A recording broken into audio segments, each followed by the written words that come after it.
I'm Alex and this is Technical Gaming. This video was made possible by the EA Game Changers program. Talking about the Anthem VIP demo without also addressing the other co-op looter shooters on the market is challenging, not because it doesn't stand out from the pack, but because of how it does. The gameplay in Anthem's demo is much more nuanced and complicated than Destiny, but it doesn't quite reach the same level of absurdity as Warframe. Anthem's combat has you constantly stringing together all of your abilities and weapons in a way that's really satisfying and interesting. Because the cooldowns are fairly quick, you never feel like you're waiting on a timer to count down before you can be effective in combat. The gear management in Anthem feels much more tangible than it does in Destiny. You're adding and upgrading modules to a suit that gives you new or different abilities rather than magical garments that somehow make you do more damage. So that gives the overall loadout system a lot more personality and gives players a greater range of options to build each class with. I played with the Enforcer most of the time because that's the class that really suited my playstyle. Each class feels distinct from the others in pretty much every way. Comparing the Enforcer and the Colossus, it's like night and day. I could fly around enemies, doling out multiple comboed attacks with the Enforcer,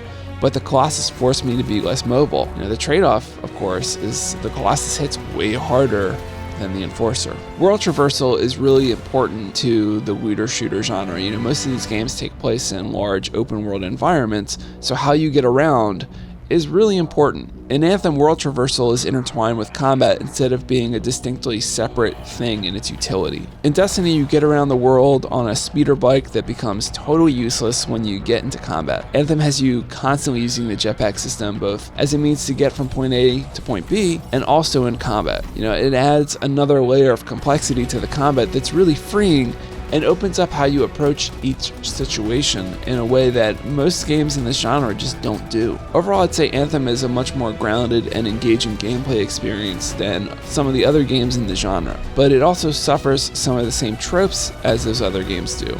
The dialogue covers important things with this hand-wavy ambiguity that's really frustrating, particularly in Anthem's case because you can see the underlying science of the game's world. It just won't directly address it for you. Some of the story elements felt like fantasy for the sake of fantasy, or an attempt to hide the fact that you were on a fetch quest. The demo only offered one set of missions, and each part was the same thing. Talk to someone, they tell you where to go, you shoot everything where they tell you to go, you get an item, and then you go back and you talk to the person that told you where to go in the first place. The RPG mechanics also felt superficial because there's no alternative way of engaging enemies or completing tasks. There are hints at a choice-based dialogue system, but because the demo was so limited in scope, there's no way to gauge what impact it actually has. Really, I think the big takeaway here is that the lack of content and gameplay variety in the demo left me with a lot of questions. It clearly defined what the early game combat would be like, but there's little to go on as far as story or endgame content.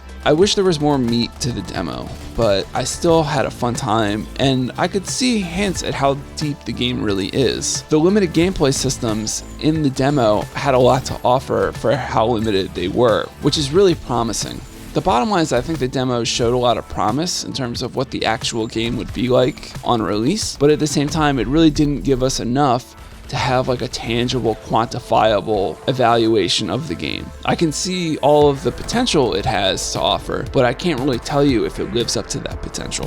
I'm Alex and this has been Technical Gaming. If you liked the video, please leave a like or a comment saying what you appreciated about it. For future videos, be sure to subscribe and turn on notifications.